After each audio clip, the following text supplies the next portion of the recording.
Look at a modern Formula One mirror, and it barely looks like one. It's small, oddly angled, mounted on a sculpted stalk that seems designed by someone who forgot what a mirror is for.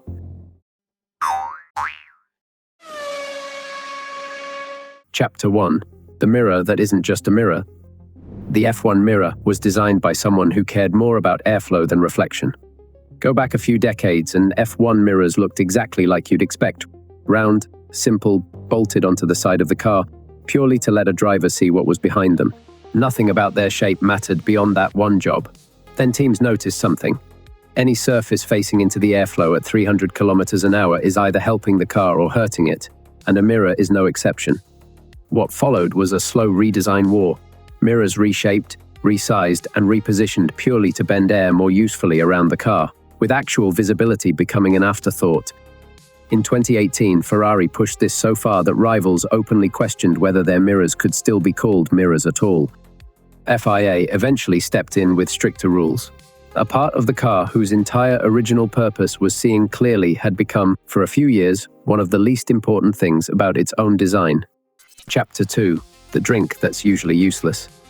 Every modern F1 driver has a drink tube built into their helmet, connected to a bottle in the cockpit, sipping fluid during a 2-hour race in temperatures that can pass 50 degrees Celsius inside the car. It sounds like a solved problem. It mostly isn't. Drivers have reported for years that the system frequently doesn't work as intended. Valves jamming, bottles running dry early, warm liquid arriving as more of a formality than actual relief. For decades before this system existed, there was nothing at all. Drivers raced 2-hour Grand Prix in full fire-resistant gear with zero hydration, simply enduring it, because nobody had built anything better yet. The engineered version exists now, cooling vests included, precisely timed to a driver's physical needs. But ask most current drivers how well it actually works mid-race, and you'll hear a very different story than the one written in a team's technical presentation. And this is one of the rare pieces of F1 gear where the upgrade exists, the marketing exists, and the actual experience inside the car often hasn't caught up to either. Chapter 3. The tire that's constantly reporting on you. A Formula One tire looks like rubber. It is not just rubber.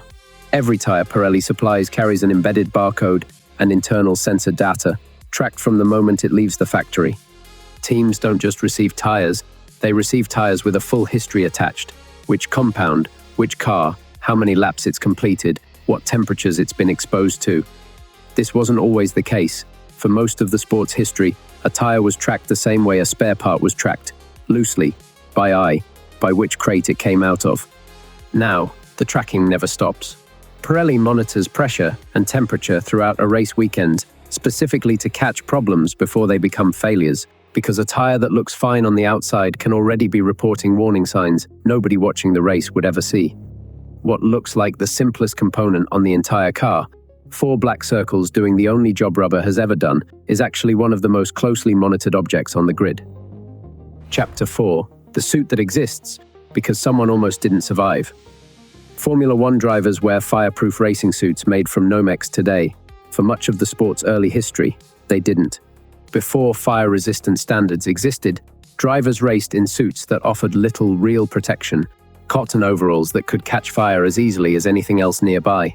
Mandatory fireproof suits didn't arrive until 1975, and even then, the technology kept improving in direct response to specific, brutal accidents that exposed exactly how much protection was still missing.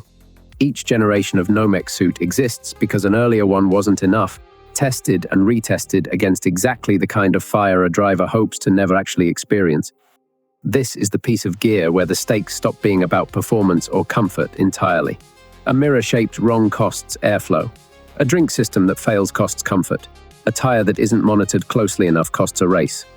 A suit that isn't good enough costs a life. And every improvement made to it since 1975 exists because that fact was proven true at some point, for some driver, in exactly the moment nobody wants to think about. If this is the kind of story you want more of, the history behind the headlines, the moments that look simple until you actually look, subscribe so you don't miss the next one.